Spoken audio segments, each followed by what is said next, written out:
610 KG ಪಡಿತರ ಅಕ್ಕಿ ವಶ. ಇದರ ಮೌಲ್ಯ 17,080 ರೂಪಾಯಿಗಳು.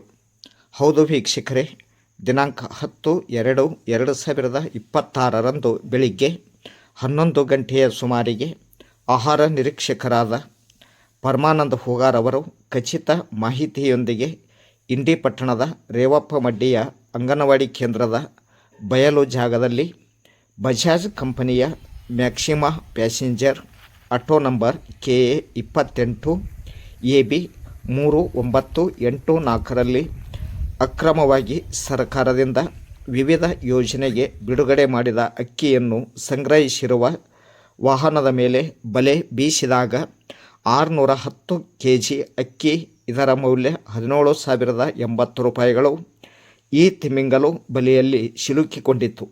ಆಹಾರ ನಿರೀಕ್ಷಕರಾದ ಪರಮಾನಂದ ಹೂಗಾರ್ ಅವರು ಕಲಂ 3 ಮತ್ತು 7 ಅವಶ್ಯಕ ವಸ್ತುಗಳ ಅಧಿನಿಯಮ 1985 ಪ್ರಕಾರ ಪ್ರಕರಣವನ್ನು ದಾಖಲಿಸಿದರು.